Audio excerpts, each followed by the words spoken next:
Ladies and gentlemen, for the last 4 years, as all of you well know, our nation, our country, and indeed the entire Horn of Africa region at large has experienced unexpected low rainfalls. This has resulted in drought, poor harvests, and in some parts, complete crop failure. And this situation, unfortunately, has also been compounded by other issues. We have had the desert locust invasion of 2019, the effects of COVID-19 pandemic in 2020 and 2021, and also the disruptions in the supply chain of food and farm imports and fuel following the Ukraine-Russian war. As a result of all this, a number of vulnerable households in Kenya has increasingly and tremendously been affected, and the cost of basic food items has risen beyond the reach of many of our families. Faced with such a challenge, this moment requires us to act, and to act in unison in order to cushion the vulnerable in our society as we continue to work out how to find sustainable means of dealing with this emerging trend. This is what we did when the COVID pandemic ravaged our country beginning March of 2020. And today, and borrowing from our experience in managing these previous challenges, we are here to squarely address the question of cost of living. And in doing so, I want to focus on the ethical behavior practiced by the three key entities that have the duty of care for the people of this republic. First, we have our corporate citizens and their social and ethical practice. Entities like the maize millers who are with us today are some of them, and many others. The second is the political class, me being one of them, and the civic duty required of us. And the third is the government and the social responsibility that it is required to practice. I will address today the three key elements of civic responsibility as they relate in particular to the question of the price of unga in our country. And let me begin very honestly, because I think we must talk openly of a pattern that some of us have observed in our country. Indeed, every election in our country has attracted an unga crisis. And in fact, at times it seems to be engineered. A connection between unga and its high price and elections. There is an obvious trend between the manner the price of unga goes up and the tempo taken up during elections. But why do I say this? I say this because in July of 2012, months before the March 2013 election, the price of a packet of a 2-kilogram package of unga shot up from 70 shillings to 130 shillings. Therefore, making my administration, when it came into office, the first item we had to address was to intervene to bring down this price as an urgent priority. Again, in May of 2017, 3 months to the August 2017 election, the price of unga shot up to an unprecedented Kenya shillings 189 shillings. This is the highest price experience between independence and 2017. And this crisis was used to fuel that powered the ambitions of certain members of the political class. Today, once again, months to the August 2022 election, the price of unga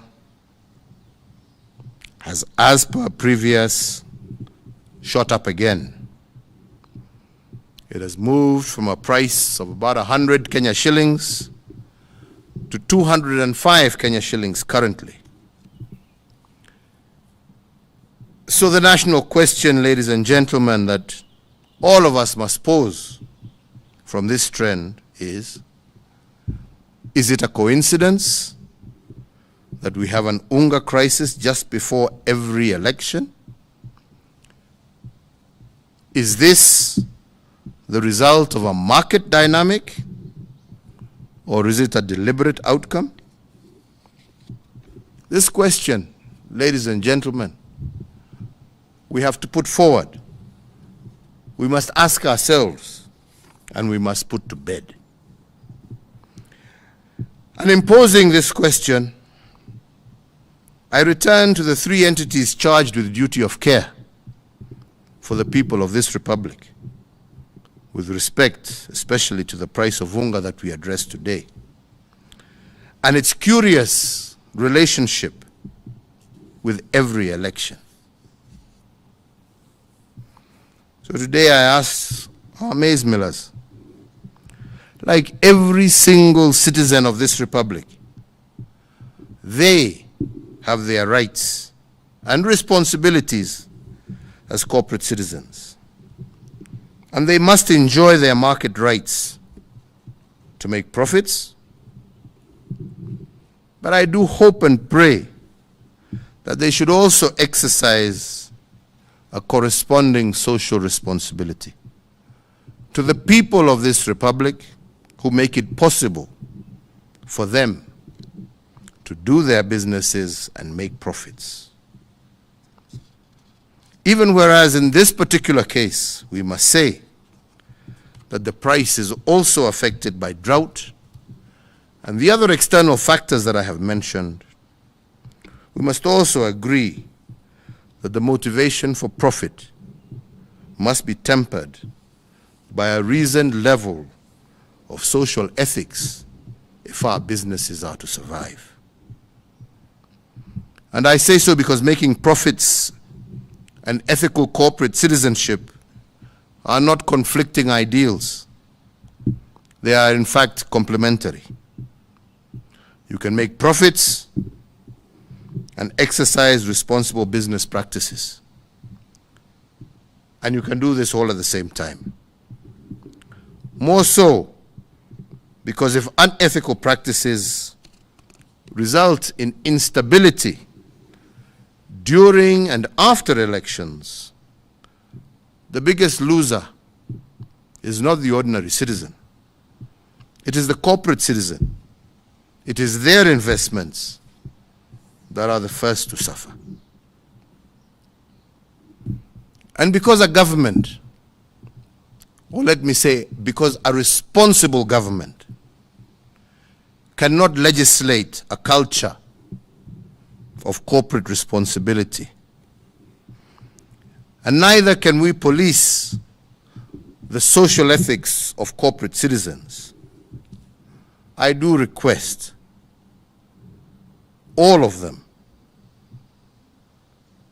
to see their role as a partnership, first and foremost with the people of this republic, and second with their government. This is true of some large-scale commodity house and maize traders, maize millers, fuel handlers, and we know it's not all, but there are some who use the practice of hoarding to control prices. But I ask you today,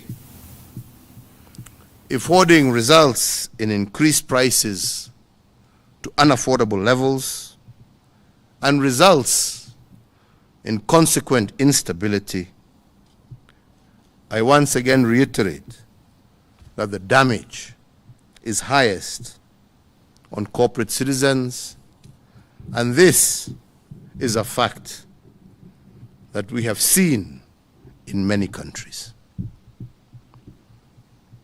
But fellow Kenyans, it is not just our corporate citizens. It is also us in the political class, and how we manipulate this so-called Unga crisis every election in an attempt to gain political mileage. We in the political class, it is so unfortunate but shocking that we have the audacity to politicize the misery of the most vulnerable in our society. But let me say, it is even more distasteful for us to seek political gain and make political capital out of the suffering of the vulnerable without even attempting to offer solutions. So if it is not a coincidence that every election attracts higher prices of unga, then we must also ask the question of coincidence. And I say so because if one of them acts unethically by hoarding products and the other benefits by politicizing this irresponsibility, but in the meantime, who is suffering from this mischief? If the politician gets his votes out of this mischief, if the miller makes their profit, what does the mwananchi, who is the most important player in all of this, get? And in the end, who is forced to carry the burden of this mischief? It is none other than the ordinary citizen. So if my appeal to our brothers and sisters who are millers is to practice a reasoned level of social ethics, my appeal to the political class is for us to exercise our civic responsibility. To politicize the pain of the vulnerable without offering solutions is to mock the lifestyle of the same people that you seek to vote for you. The partnership between the corporate citizen and the political class has to be to the ultimate benefit of the people of our republic. And if it breeds misery, like the high price of maize every election, then it is the voter who has a duty to put an end to it. I come now finally to the government. The world over, government is meant to be a community of solution givers, not solution avoiders or problem moaners. And it is our mandate as the fourth administration of this republic to offer solutions to the needs of those who elected us and to cushion them whenever unexpected problems degenerate into a crisis.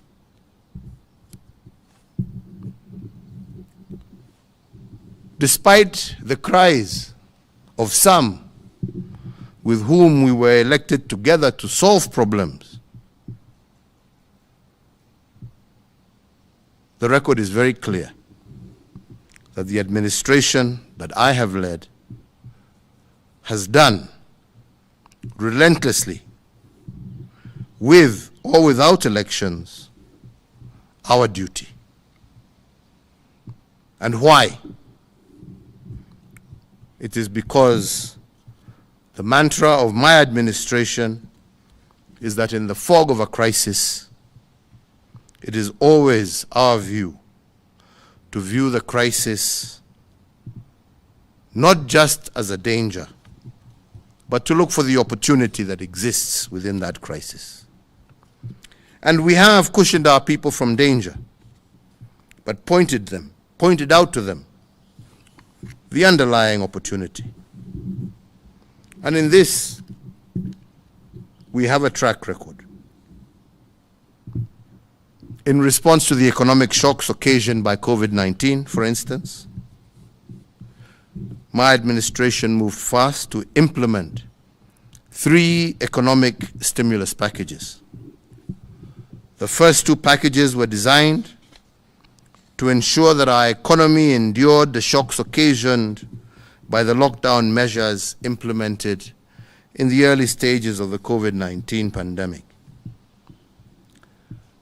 The first stimulus package lowered various tax regimes, lowered the central bank rate, CBR, to 7.25 from 8.25, so as to prompt commercial banks to lower interest rates applicable to their borrowers, and thereby availing the much-needed affordable credit to micro, small, and medium-sized enterprises across our country.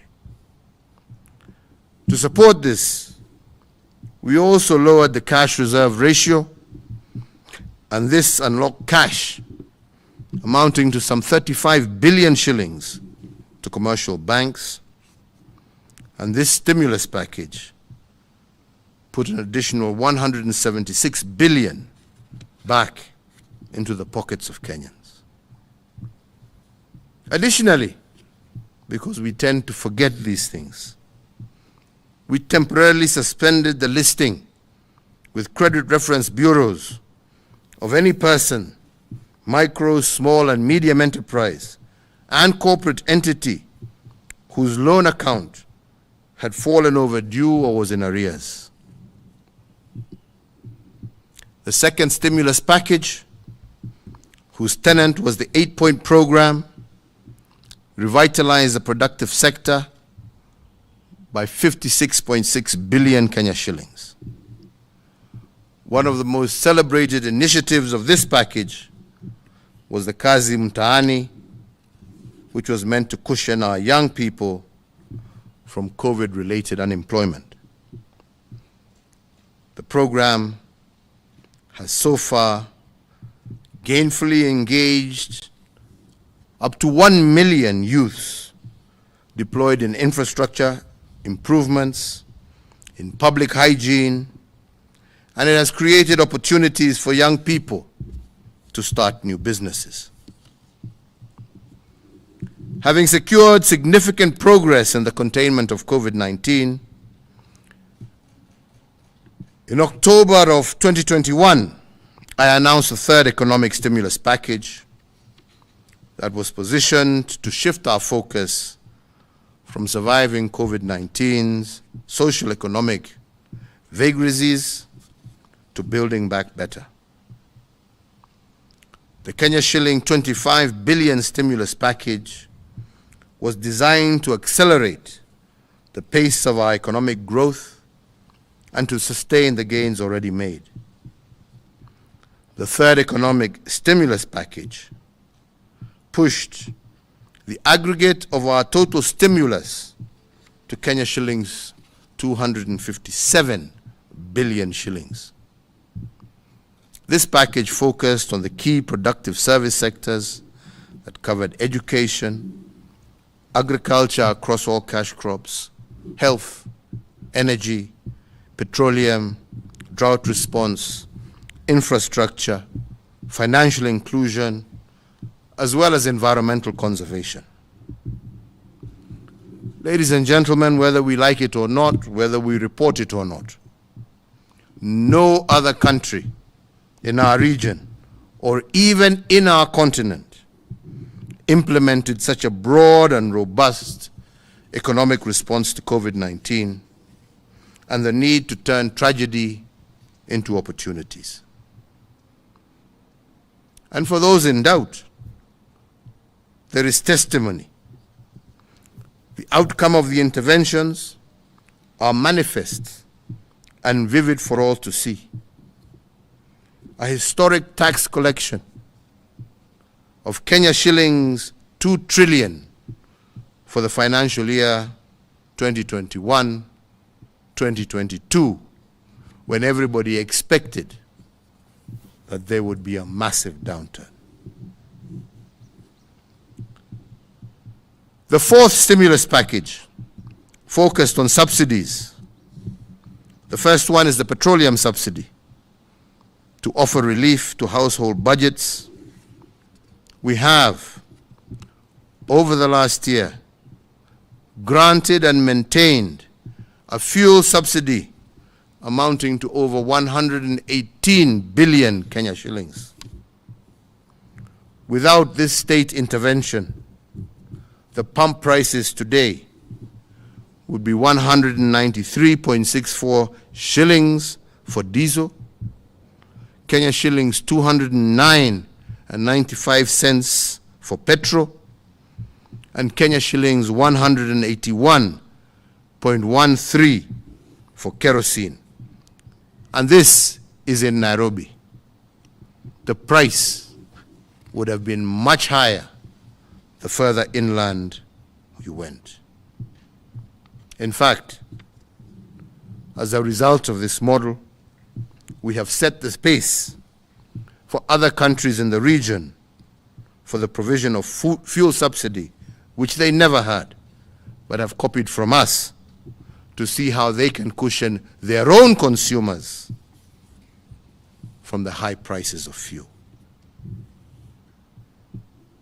The second set of subsidies was aimed at bolstering food production, and my administration announced a 5 billion fertilizer subsidy program, which has reduced the cost of fertilizer from Kenya shillings 6,000 to an average of Kenya shillings 2,800. Earlier this month, the government also suspended fees and levies that include KEFIS and KEBS, testing fee, inspection fee, permit fee, on all imported maize grain and raw materials for animal feeds for a period of 4 months, with effect from 1st July 2022 to the 31st of October 2022. The fact that drought and other reasons beyond any human intervention should not be used to blame government. And so lastly, to build on this momentum, as well as being led by empathy and understanding and our desire to cushion our population from the rising cost of living. Today, my administration wishes to implement a fifth stimulus program focusing primarily on the Unga crisis. I note with regret and sadness the impact that it has had for a 2 kg pack of maize meal to remain out of the reach of many, as it currently retails at approximately 205 shillings. And as a consequence of this continued escalation in food prices, today we announce a fiscal measure focused on food subsidy as our fifth stimulus program, covering the supply and distribution of our nation's staple food, which is maize meal, across our country. My administration has been engaging for the last few days with all milling companies registered by the Agricultural Food Authority, and as a consequence issued a legal notice under the hand of the Cabinet Secretary for the National Treasury. And through this notice, and effective immediately, number one, the Railway Development Levy on all imported maize shall stand suspended. Number two, the Import Declaration Fee, IDF, on all imported maize is also hereby suspended. Number three, maize flour shall retail across the entire territory of the Republic of Kenya at the price of Kenya shillings 100, down from Kenya shillings 205 for a 2 kg packet until otherwise directed. This program of a subsidy of approximately 105 shillings per 2 kg pack of maize meal is meant to lower the cost of living for vulnerable households as we look for a sustainable solution to the recurrent rising prices of unga every election. I want at this juncture to take this opportunity to thank, first and foremost, all the millers with some of their representatives here for being caring citizens, for understanding and for realizing the need for us to work together in order to ensure that our citizens are able to live within their means. Asanteni sana. Thank you all very much. Shukran sana. Thank you. Thank you for that. So, ladies and gentlemen, allow me to conclude by re-emphasizing the need for both corporate citizens, the political class, and government to exercise high civic responsibility. And to this end, I invite all of them to join the community, not of mourners or grumblers, even when you serve in government, but I ask you all to join the community of solution givers, for this is where the future of our country lies. I want to thank you all. May God bless you all. And may God continue to shine his blessings on this Republic of Kenya. Asanteni sana.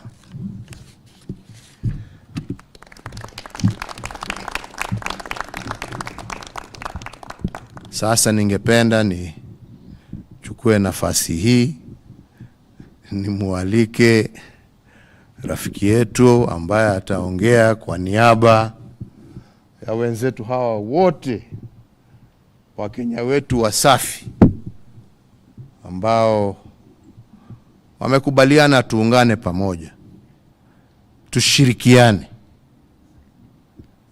kwa sababu nchi hii inatuhitaji sisi wote. Hakuna ambaye ataweza kukaa kwa amani kama sisi zote hatuna amani. Na ndipo nashukuru hawa wenzetu kwa sababu ya maono yao na vile wamekubali kushirikiana pamoja nasi, ndio tusaidie wananchi wetu ambao zote twajua wameumia zaidi. Na wamekubali tushirikiane, tutafute suluhu ya sasa, wakati tunaendelea kutafuta suluhu ya kudumu. Ndio nasema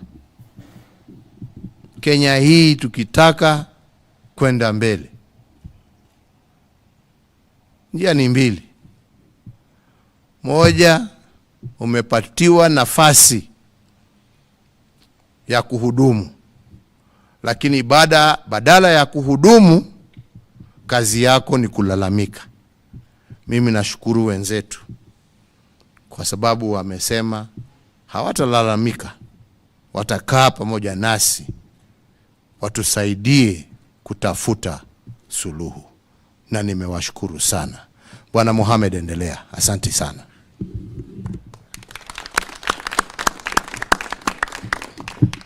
Bwana Rais Uhuru Kenyatta na mawaziri wako, Bwana Yatani na Bwana Munye, kusema la kweli serikali imetukalisha kwa muda wa siku 4-5 hivi kuangalia suluhu ya kutafuta kushukisha bei ya chakula muhimu zaidi hapa kwetu. Na kama Bwana Rais alivyosema, serikali hii haijatulia mpaka leo. Ukiangalia vitu vyote Rais alivyovisema ni vitu ambavyo kwamba amevifanya kwa sababu roho yake yenyewe inawapenda nyinyi wa Kenya, si kwa sababu amelazimishwa na mtu afanye. Mtu huyo anaweza kusema tu si ndio bei, kwa hivyo lazima upigane tu, lakini amesema la, hebu njooni tukaeni pamoja tuangalie tunaweza kufanya kitu gani kumsaidia yule mwananchi wetu. Ndio katika siku hizi 5 nawaambia tunawashukuru sana mawaziri wako Bwana Rais. Wamekaa na sisi kama watu, hawakukaa na sisi kama sisi ni waovu. Wamekaa, wametueleza maoni yako na madhumuni yako ni kitu gani wataka kuwafanyia hawa wananchi wetu, na tukakaa pamoja kwa siku zote hizi na tukakubaliana sote. Millers wote wako hapa Kenya hii, na millers karibu 150 mpaka 200 ambao kwamba wanafanya kazi ya kusagisha, lakini vyama vao viko hapa ambao kwamba wamekuwa represented na kukubaliana kwamba tufanye jambo hili pamoja. Na tuomba Mungu kama alivyosema Bwana Rais, Mungu atatubariki ndani yake. Asante sana Bwana Rais.